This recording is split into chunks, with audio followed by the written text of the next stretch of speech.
This clip of the Texas Bucket List is brought to you by Spirit of Texas Bank, Slovacek Sausage, Germania Insurance, TX Burger, and RV Source. Howdy, and welcome to the Texas Bucket List, the show dedicated to everything there is to see, do, and experience right here in the Lone Star State. My name is Shane McAuliffe, and it's not often we include shopping on our list of things to do in Texas before you, well, kick the bucket.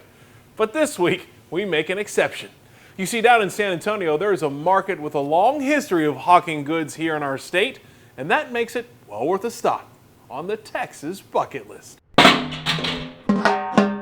When visiting the Alamo City, a short walk in downtown will take you straight to Market Square, a hub of San Antonio's way of life for hundreds of years. It goes back to the original land grant. San Antonio was right in the midpoint of the old Camino Real, the midpoint between Mexico and New Orleans. So this has been a trading spot for many, many years. Mark Jenkins works for the City of San Antonio's Department for Culture and Creative Development, which happens to oversee Market Square, a shopping destination that's been in its current form since the 1970s. But this story starts back in 1730, when the King of Spain gifted this land to the state's original settlers for their use and entertainment.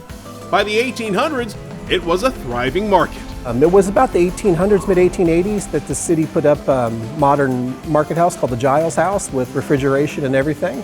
The structure that you see now, El Mercado, was built over that in 1938, I believe it was, as part of a public works campaign. So we go back quite a ways. But things went downhill, and the market that used to bring in the best customers became a not so desirable part of town. Nobody would come here because it was too dangerous.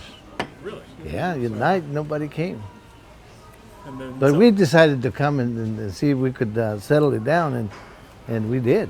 Nick Pena owns a store at Market Square, and he's seen his surroundings change over the last 4 decades. At the time, there were rats and birds and everything crawling around here, and we turned it around. Nick was one of the original merchants who got a chance to make the market something different, something a bit more family-friendly, after it underwent a major renovation in 1975. Some of us came here and we got some of the merchants together, and there was only about 30 of us. But nobody wanted to come over here. Nobody thought it was going to really work, you know, and there were just little sales. People didn't come over here at all. Tourists would not dare come because it was a little criminally infected area. So that's why they sort of let us have it. And we cleared it up. We like to promote not just the area, but our families as well. And I think that's what makes it so special, is that the families run the businesses, not corporations and stuff like that. Gabriella Albright's family has been here since the beginning as well. Her parents sought the American dream and found it by starting up the shop she runs today. A lot of the families that have started, you know, they came to this country. My parents came to this country and started working many jobs, and then they got to a point where they were able to get this store, and so they've been here a really long time, and it's something we're very proud of. The goal was to turn this area into an economic opportunity section for people that had sort of been left out of the loop. A lot of us came here just as fun, and it became sort of a business. Started making money with it. And we started importing Mexican goods like this.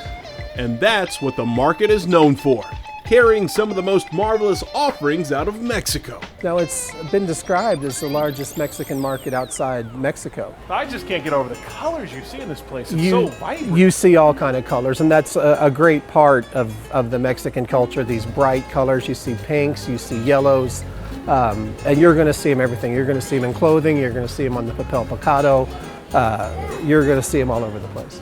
Well, it has the authentic artistry that you find when you go down across the border. A lot of color. It's everywhere. Color is all about it. You could say that the Mexican trade of products is what really made this market happen. They all get a little piece of the action, you know. from clothing, candy, candles, to crafts. The market gives visitors from all over the world a place to get a piece of our eclectic culture and history. It tells the story of the people who have been making the square in San Antonio well worth a stop on the Texas bucket list since 1730. As Mark Twain said, San Antonio is one of the country's unique cities. And when you come down, you really get a slice of these other cultures. Everybody has to shop in a Mexican market, at least once.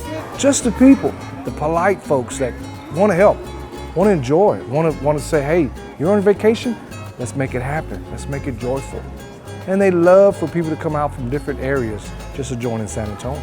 The beautiful story of the market, how it all evolved, and how the dreams that we all had. And a lot of those dreams have materialized.